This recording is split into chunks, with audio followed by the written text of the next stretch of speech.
Hello friends, आज हम अपना नया चैप्टर शुरू करेंगे। Chapter 3 data handling. ठीक है, इस वीडियो में मैं इसका इंट्रोडक्शन पार्ट बताऊंगी आपको कि डाटा क्या होते हैं ये। ठीक है, तो सबसे पहले हम ये स्टार्ट करते हैं कि डाटा किसको कहा जाता है, इसका हमारे ये जीवन है, जो हमारी लाइफ है, इसमें इसका क्या रोल है। ठीक है, इसके बारे में हम थोड़ा सा जानेंगे, फिर आगे और बताएंगे इसके बारे में। तो पहले हमारा इंट्रोडक्शन है डाटा। तो डाटा किसको कहा जाता है? A collection of numerical figures giving some information is called data. ठीक है, जो हम कोई न्यूमेरिकल मतलब कि फिगर्स को हम इकट्ठा करते हैं, कोई इंफॉर्मेशन को इकट्ठा करते हैं न्यूमेरिकल रूप में, तो उसको क्या बोलते हैं? हम क्या बोलते हैं? डाटा बोलते हैं। जैसे कि आपने कई बार देखा होगा कि हमारे कई बार जो घर पे लोग आते हैं, कई बार कोई ऐसे सर्वे करने के लिए आ जाते हैं। वो पूछते हैं आप टूथपेस्ट कौन सा यूज़ करते हो, कौन सी कंपनी का यूज़ करते हो, तो वो उसका डाटा कलेक्ट करते हैं।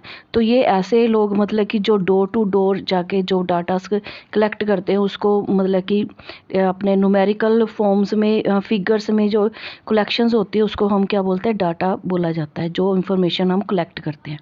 ठीक है, जो हम इंफॉर्मेशन कलेक्ट करते हैं, ये दो तरीके से कलेक्ट करी जाती है हमारे पास। इसको बोलते हैं, जो ये होती है, ये इसको बोलते हैं, एक तो बोलते हैं प्राइमरी डाटा, दूसरा बोलते हैं सेकेंडरी डाटा।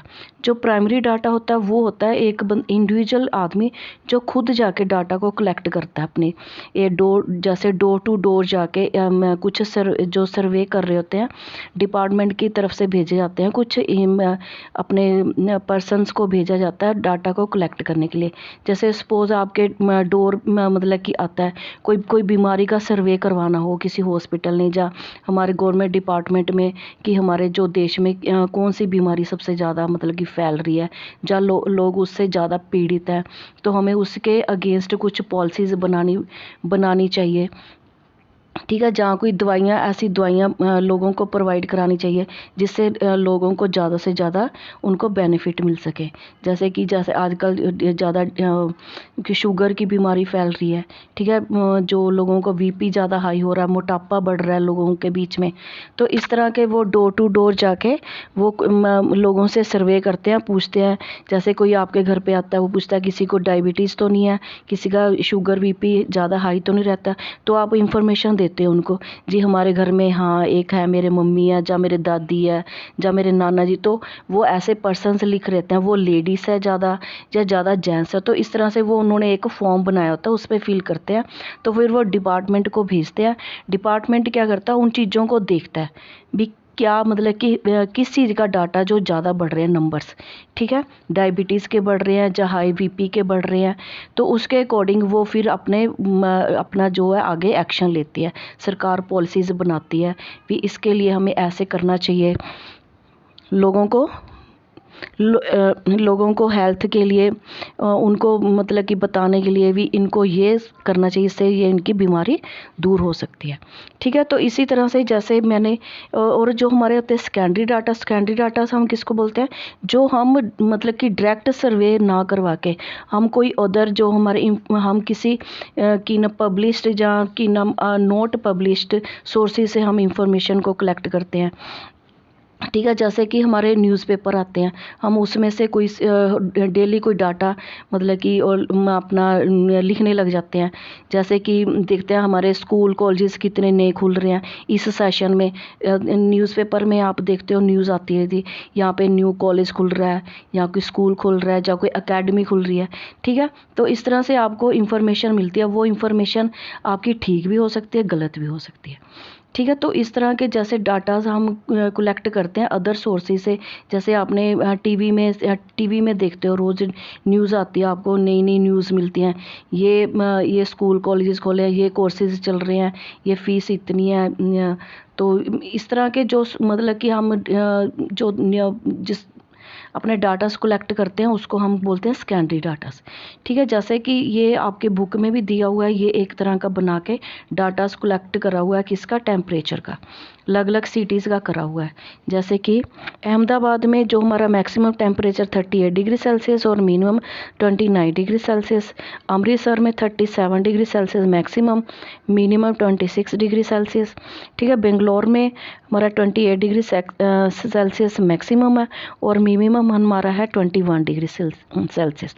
तो इस तरह का जो मतलब कि ये डाटा दिया, तो इस तरह से हमें ये डाटा जो कलेक्ट करे जाते हैं, ठीक है, एक पर्टिकुलर टाइम के, तो इनको देख के हम क्या करते हैं, हमें समझना इजी हो जाता है कि इस दिन जो कि इन ये अलग अलग सिटीज़ में टेम्परेचर किसका ज़्यादा था किसका कम था। ठीक है, तो ये मतलब कि डाटा कलेक्ट करने का हमारा मेन मकसद यही होता है कि हम इंफॉर्मेशन, एक तो हमें करेक्ट इंफॉर्मेशन मिलती हैं, उसके अगेंस्ट हम आगे फिर क्या करते हैं, पॉलिसीज़ अपनी बनाते हैं।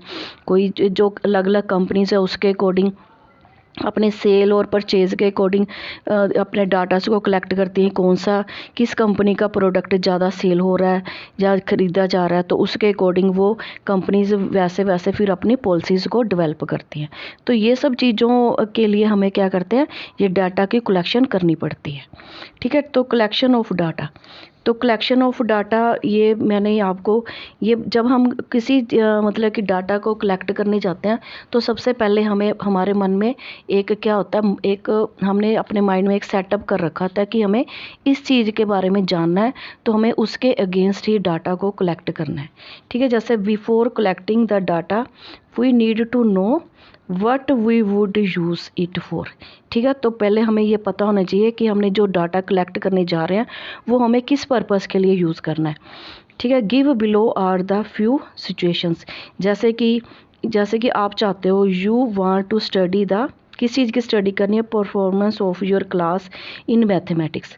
मान लो एक स्कूल में हमने ये एक समझ लो एक ईयर का हमने वो लिया, एक डाटा लिया कि इस साल में जो बच्चों का 8th क्लास का मैथमेटिक्स की परफॉर्मेंस कैसी रही है पूरे साल में। ठीक है, तो क्या करेंगे, उनके जो यूनिट टेस्ट होते हैं उनका निकालेंगे हम, फर्स्ट में ये था, सेकंड में ये, इनके नंबर्स ऐसे आए थे, इन्होंने मतलब पूरे साल मैथमेटिक्स में प्रोग्रेस करी है, बच्चों ने नहीं करी, तो उसका डाटा हम कलेक्ट करके, तो इस तरह से हम इंफॉर्मेशन निकाल सकते हैं। फिर जैसे female literacy rate in the given areas, मान लो किसी एरिया में देखना कि यहाँ की औरतें मतलब कितनी पढ़ी लिखी हैं कितनी नहीं, तो वहाँ पे जाके हम सर्वे करवाते हैं डाटास को, वहाँ पे घर घर जाके मतलब पूछने आते हैं कि आपके घर में कितनी लेडीज़ हैं, वो कौन से स्टैंडर्ड में पढ़ी, मतलब कितने स्टैंडर्ड तक पढ़ी हुई हैं, तो उससे हमें ये पता चल जाता है कि इस एरिया में मैक्सिमम लेडीज़ कितनी पढ़ी लिखी हैं या फिर नहीं पढ़ी लिखी। ठीक है, तो उसके अकॉर्डिंग ये मतलब ये कहने का मतलब ये है कि कलेक्शन ऑफ डाटा का, कि हमें सबसे पहले ये जब हम डाटा को कलेक्ट करने जाते हैं तो हमें पता होना चाहिए कि हमने क्या करना है, किस पर्पज़ के लिए हम डाटा को कलेक्ट कर रहे हैं। फिर जब हमारे पास डाटा आ जाता है, कलेक्ट कर लेते हैं हम डाटा, फिर क्या करना होता है, हमें उसका ऑर्गेनाइज करना होता है डाटा को, जो हमने इंफॉर्मेशंस लिया उसको हम किस तरह से ऑर्गेनाइज करके दिखाएं कि हमें उसके बारे में समझने में आसानी हो, उसके बारे में पॉलिसीज़ बनानी आसान हो, उसका हम रिकॉर्ड अपना मतलब मैक्सिमम टाइम तक रख सकें। ठीक है, तो इसके बारे में हम जानते हैं ऑर्गेनाइजेशन ऑफ डाटा। ठीक है, तो ये after collecting the data we have to record and organized it. ठीक है, why do we need to do that. ठीक है, हमें ये ऐसा करने की क्यों ज़रूरत पड़ती है, हमें डाटा को कलेक्ट करके उसको हमने उसमें रिकॉर्ड को रखना, उसको प्रॉपर ऑर्गेनाइज्ड करना है। ठीक है, कंसीडर द फॉलोइंग एग्जांपल्स, हमने एक एग्जांपल देकर इस चीज़ को समझाने की कोशिश करी है, जैसे कि आपके बुक में भी दे रखा है ये, क्या इंग्लिश एक टीचर है, उसके पास इंग्लिश के मार्क्स हैं बच्चों के, स्टूडेंट्स के, जो इस तरह से दिए 23, 35, 48, 30, 25, 46, 13, 27 एक्सेट्रा। ठीक है, तो इसको उसने क्या करा, पहले तो उसने क्या करा, इसको in this form the data was not easy to understand. ठीक है, जो इस तरह से डाटा दिया उसको मतलब कि हमें समझने में कुछ नहीं पता चलेगा कौन से स्टूडेंट के कितने मार्क्स आए हैं, कौन सा आगे स्टूडेंट जा रहा है, कौन सा पीछे जा रहा है। तो इस चीज़ को समझने के लिए हमने क्या करा, we need to represent these data in a table form. ठीक है, उसको हमने क्या करा, एक टेबल फॉर्म में उसको रिप्रेजेंट करा ताकि हमें समझने में आसानी हो। ठीक है, तो टेबल किस तरह से बनाए, जैसे बच्चों के पहले रोल नंबर बनाए गए, फिर उनके नाम लिखे गए बच्चों के क्लास के, फिर उनके मतलब कि बताया गया ये जो मार्क्स आए हैं वो कितने में से उन्होंने मार्क्स ऑब्टेन करे। ठीक है, आउट ऑफ कितने में से करे, 50 में से। तो उसको बताया गया जैसे अजय फर्स्ट रोल नंबर 1 है, अजय है, उसने 23 मार्क्स लिए हैं। फिर सेकंड रोल नंबर है अरमान का, उसने 35 मार्क्स लिए हैं अपने 50 में से। फिर आशीष है रोल नंबर 3, ठीक है, उसके 48 मार्क्स आए हैं 50 में से। ठीक है, जो दीप्ति है उसके 30 आए हैं, जो फैजान है उसके 25 आए हैं। ठीक है, अब देखो ये वाले डाटास हो गए। अब इससे ये पता चल रहा है इस बच्चे ने इतने लिए इतने। अब ये वाला कंसीडर करना थोड़ा मुश्किल हो रहा है कि कौन से बच्चों मतलब कि कितने बच्चे नीचे जा रहे हैं और कितनों के अप मार्क्स हैं।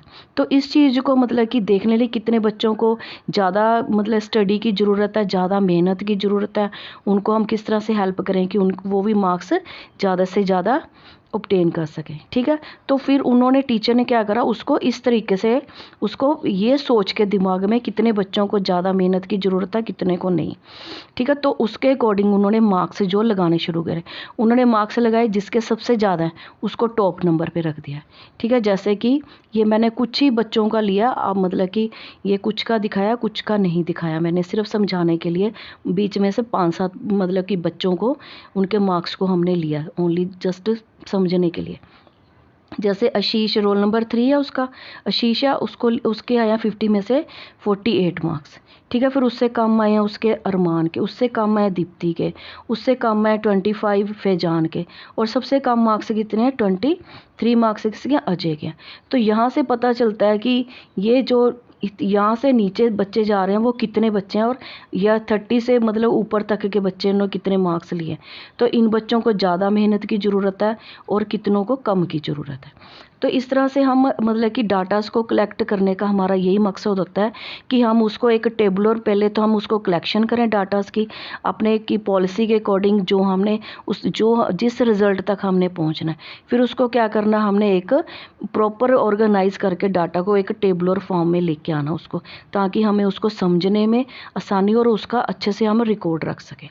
ठीक है, तो यही मतलब इसी को हम ये जो पहले कलेक्ट करते हैं डाटा, जैसे ये डाटा हमने कलेक्ट कर लिया।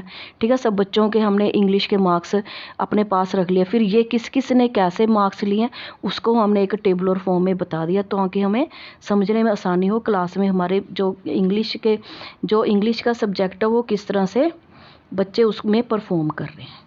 ठीक है, इसी तरह से हम अलग अलग फील्ड में इन डाटा को कलेक्ट करते हैं, फिर उसको इस तरह से टेबल फॉर्म में दिखाते हैं, फिर उसके बाद उसके अकॉर्डिंग हमने उसकी पॉलिसीज़ बनाते हैं।